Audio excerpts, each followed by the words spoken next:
વડોદરાના બે ધારાસભ્યો સામસામે આવી ગયા છે। કોટા વિધાનસભામાં પ્રાથમિક સભ્યોને લઈ વાકયુદ્ધ થયું છે। આરોપો પ્રતિ આરોપો થયા છે।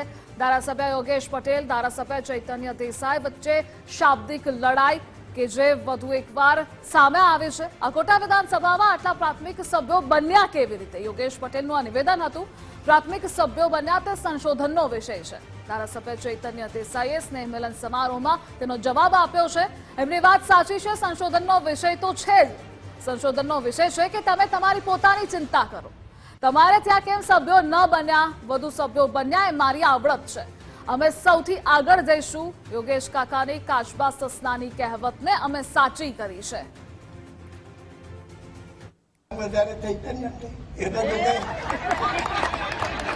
એ તો તપાસનો વિષય છે। આગળ આપણે જે સભ્યો પહેલા કર્યા ને તો બધા એમાં જતા રહે, તપાસ કરવી પડે। પણ આપણે ભાઈ પેલો કાચુઓ ને સસલાની વાત જાણો છો ને, પછી આપણે એવું થઈ ગયું, આપણે બધા હુઈ રહ્યા ને કાચુઓ આગળ મોટા નેતા એવું કીધું કે આકોટા વિધાનસભામાં સંશોધનનો વિષય છે કે આટલા બધા કાર્યકર્તા લોકોએ પ્રાથમિક સભ્ય કર્યા કેવી રીતે? એવું વાત તો સાચી છે, સંશોધનનો વિષય છે, પણ એ સંશોધનનો વિષય એવો છે કે તમે તમારી પોતાની ચિંતા કરો કે તમારા ત્યાં કેમ નહીં થયા, બરાબર? એમને એવું પણ ઉદાહરણ આપ્યું કે પેલા સસલાના કાચબાની રેસ, એક આના પેપરમાં આવ્યું કે નહીં ખબર નથી મને, પણ એનું બી ઉદાહરણ આપ્યું। તો મેં કહ્યું જો સાચું કરીને બતાવ્યું ને, તો લોકોએ તો વાર્તાઓ સાંભળી આટલા વર્ષથી, કોઈ જોઈ છે રેસ? હવે તો કાચબા અને સસલાની રેસ બી કરીને બતાવી સાચી।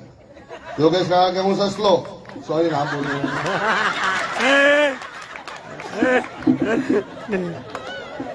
કાકા કે હું તો સસલો, આ મારા બેઠો કે ધીરે ધીરે ધીરે કરીને પાસ થઈ ગયો। મેં કહું હા, એ તો અમારી આવડત છે, એવું હવે કરતા જ હોઈએ છે ધીરે ધીરે, પણ આગળ પહેલું આગળ સૌથી આગળ જવાનું।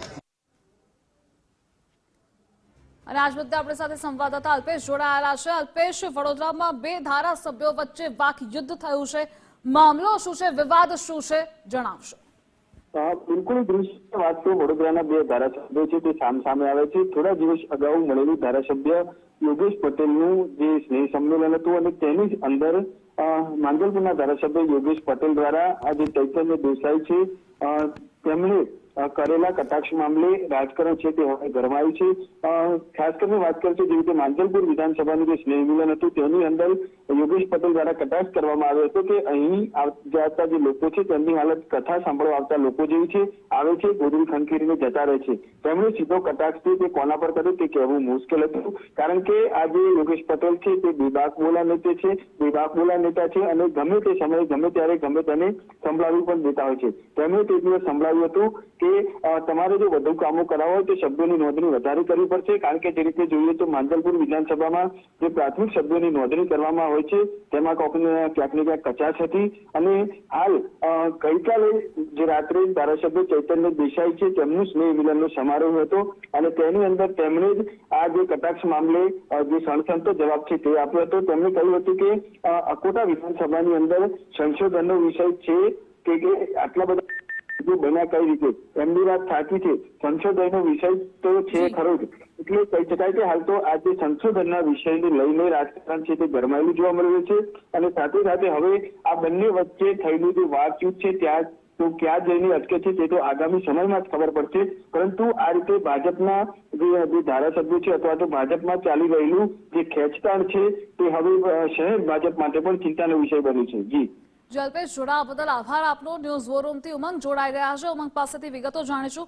ઉમંગ, વડોદરા ભાજપમાં આખરે આ શું ચાલી રહ્યું છે? કારણ કે ફરી એકવાર ખુલીને આંતરિક વિવાદ સામે આવ્યો છે અને બે ધારાસભ્યો સામસામે આવી ગયા છે। વડોદરા માટે કઈ નવાઈની વાત નથી। વડોદરામાં પહેલેથી જ લોકસભાની ચૂંટણી થઈ ત્યારથી જ સાંસદની ટિકિટ આપવાની વાત હતી, ત્યારે પૂર્વ સાંસદ નારાજ થઈ ગયા હતા, આમને કેમ ટિકિટ આપી, આમને કેમ ટિકિટ આપી, બળવો થઈ ગયો, ત્યાં સુધી થઈ ગયું કે ભાઈ ટિકિટ નહીં આપે તો ભાજપમાંથી છૂટા પડશે। એના સમર્થનમાં, પૂર્વ સાંસદના સમર્થનમાં કેટલાક ધારાસભ્યો આવ્યા, ત્યાં અધ્યક્ષે પહોંચવું પડ્યું, રીસામણા મનામણા થયા। એટલે વાત મુખ્ય એ છે કે ભાજપની અંદર પણ આંતરિક ખેંચતાણ જોવા મળી રહી છે અને વડોદરાનું એક બીજું ઉદાહરણ છે એ સામે આવ્યું છે।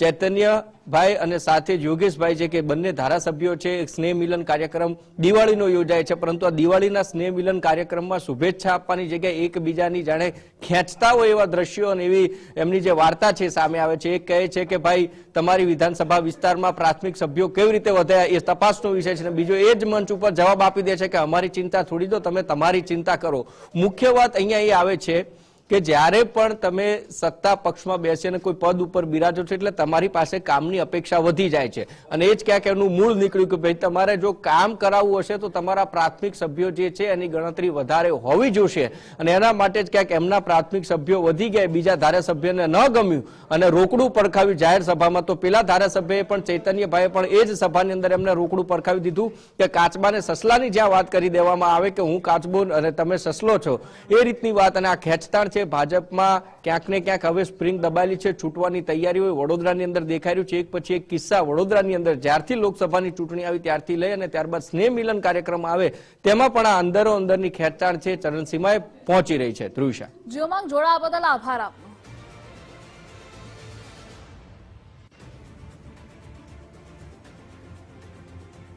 ધારાસભ્ય યોગેશ પટેલ કે જેમને નિવેદન આપ્યું હતું અને ત્યારબાદ ચૈતન્ય દેસાઈનું આ નિવેદન સામે આવ્યું છે. વાકયુદ્ધ થયું છે, પ્રાથમિક સભ્યો બન્યા તે સંશોધનનો વિષય છે. યોગેશ પટેલનું આ નિવેદન હતું. બે ધારાસભ્યો સામે આવી ગયા છે. જોકે વડોદરા ભાજપ માટે આ નવું નથી, આ પહેલા પણ અનેક વખત આંતરિક વિવાદ ખુલીને સામે આવી ચૂક્યો છે, પછી ટિકિટ વહેંચણીને લઈ હોય કે કોઈ પણ મુદ્દે હોય.